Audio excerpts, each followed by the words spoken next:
जय श्री राधे कृष्णा। दोस्तों, कैसे हैं आप लोग। दोस्तों, परसों अनंत चौदस है और अनंत चौदस हम कैसे मनाते हैं आइए जानते हैं वीडियो के माध्यम से। उससे पहले मेरे चैनल को सब्सक्राइब कर लीजिए और बेल आइकन बटन को दबा दीजिए और मुझे लाइक कीजिए, का सपोर्ट कीजिए।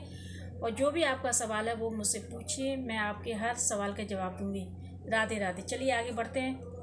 भाद्रपद माह के शुक्ल पक्ष की चतुर्दशी भगवान अनंत भगवान की पूजा की जाती है। यह पूजा व्रत रखकर की जाती है। इस व्रत के नाम से लक्षित होता है कि यह दिन उस अंत न होने वाले सृष्टि के कर्ता विष्णु की भक्ति का दिन है। ठीक है, इसका ये मंत्र है, अनंत सर्व नागा नाम विधि सर्व कायद सदा भूयात प्रसन्नों में यक्ता नाम भयंकर। यह मंत्र है, इस मंत्र का आप जाप कीजिए। मंत्र से पूजा शुरू करनी चाहिए। यह विष्णु कृष्ण रूप है और शेष नाग काल में रूप में विद्वान है, अतः दोनों की सम्मिलित पूजा की जाती है।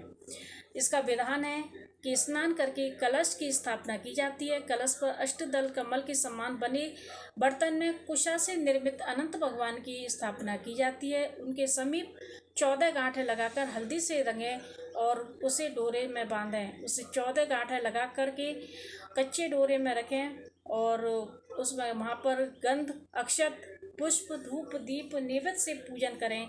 तत्पश्चात अनंत भगवान का ध्यान करके शुद्ध अनंत की अपनी दाईं भुजा में बांधना चाहिए। जो आपने डोरा तैयार किया है हल्दी से रंगा हुआ, उसमें जो 14 गांठें लगी होती है आप दाईं ओर उसे बांध सकते हैं। दाईं हाथ में उसको बांधिए। ये रक्षा कवच है और इससे रक्षा हमारी होती रहती है। तो इसमें आगे बढ़ते हैं कि यह धागा अनंत फल देने वाला होता है। अनंत की 14 गांठें 14 लोगों की प्रतीक होती है।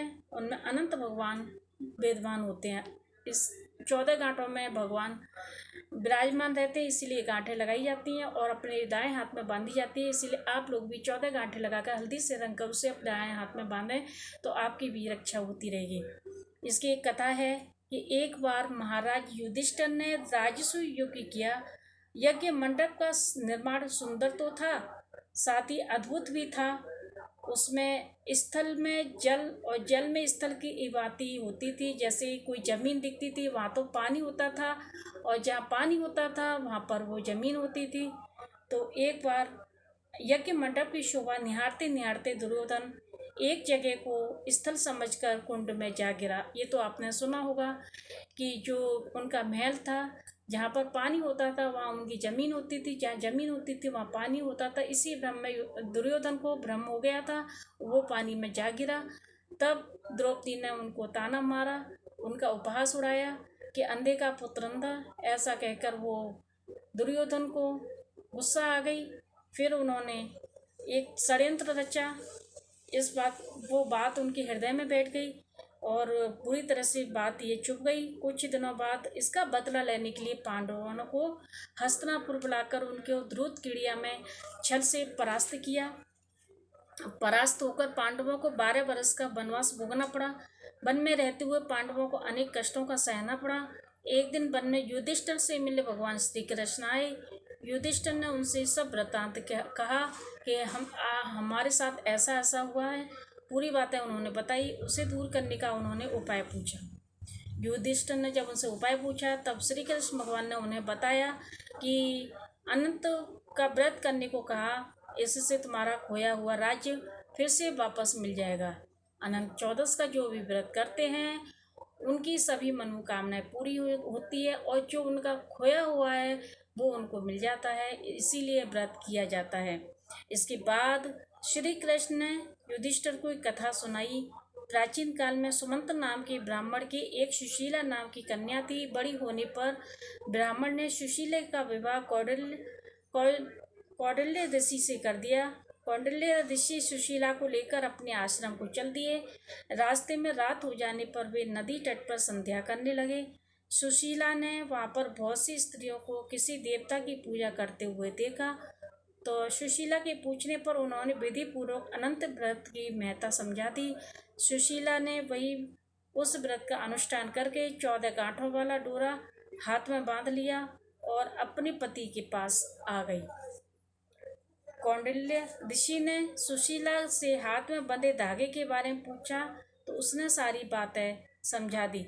कौंडिल्य सुशीला की बातों से अप्रसन्न हो गए तथा उनके हाथ में बंधे डोरी को अग्नि में डाल दिया।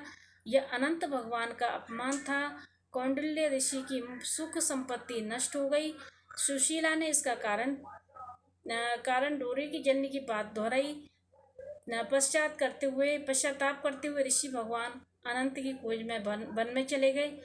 जब वे भटकते भटकते विनाश होकर गिर पड़े और बेहोश हो गए तो भगवान अनंत दर्शन देकर बोले, हे कौंडिल्य, मेरे अपमान के कारण ही तुम्हारे ऊपर यह मुसीबत का पहाड़ टूटा है। तुम्हारे पश्चाताप के कारण मैं प्रसन्न हूँ। आश्रम जाकर 14 वर्ष तक विधि विधान पूर्वक अनंत व्रत करो, तुम्हारे सारे कष्ट दूर हो जाएंगे। कौंडिल्य ने वैसा ही किया। उन्हें सारे कष्टों से मुक्ति मिल गई। श्री कृष्ण की आज्ञा मानकर युधिष्ठिर ने अनंत भगवान का व्रत किया, जिसके प्रभाव से पांडवों को महाभारत युद्ध में विजय हुई। यह व्रत अगर जो कोई भी करता है तो उसका खोया हुआ राज्य वापस मिल जाता है, उसका खोया हुआ धन दौलत जो भी होता है उसको वापस मिल जाता है। यह व्रत सभी को करना चाहिए, क्योंकि किसी न किसी के जीवन में ये कुछ ना कुछ होता है। इसीलिए आप भी इस व्रत को करिए। अनंत चौदस बहुत ही जोर शोर से मनाया जाता है, सभी लोग इसकी पूजा करते हैं, तो आप भी इस व्रत को जरूर करिए। अगर आपको ये वीडियो अच्छा लगा हो तो इसे लाइक करें, कमेंट करके राधे राधे लिखकर मुझे सपोर्ट करिए। जय श्री राधे कृष्ण।